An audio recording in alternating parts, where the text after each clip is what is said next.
ಶ್ರೀ ಗುರುಭ್ಯೋ ನಮಃ. ನಮಸ್ಕಾರ. ಇಂದಿನ ದೇವಮಯ ರುದ್ರಾಕ್ಷಿ ಎಪಿಸೋಡ್.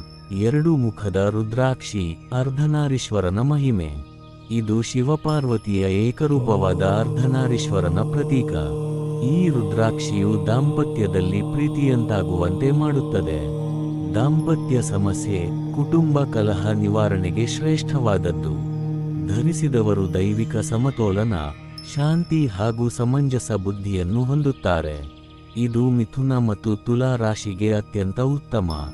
ಶುಚಿತ್ವದಿಂದ ಧರಿಸಿದರೆ ಜೀವನದಲ್ಲಿ ಬಾಳ ಸಂಗಾತಿಯ ಸಹಕಾರ, ಸಂತೋಷ ಮತ್ತು ಬಂಧನದ ಶುದ್ಧತೆ ಸಿಗುತ್ತದೆ. ಆದ್ದರಿಂದ 2 ಮುಖದ ರುದ್ರಾಕ್ಷಿಯನ್ನು ನಂಬಿಕೆಯಿಂದ ಧರಿಸಿ. ಅರ್ಧನಾರೀಶ್ವರನ ಅನುಗ್ರಹ ನಿಮ್ಮ ಜೀವನದಲ್ಲಿ ಪ್ರೀತಿಯ ಬೆಳಕು ತರಲಿ. ನಾಳೆ ಮತ್ತೆ 3 ಮುಖದ ರುದ್ರಾಕ್ಷಿಯ ಶಕ್ತಿ ಪರಿಚಯ ಮಾಡೋಣ. ಓಂ ನಮಃ ಶಿವಾಯ.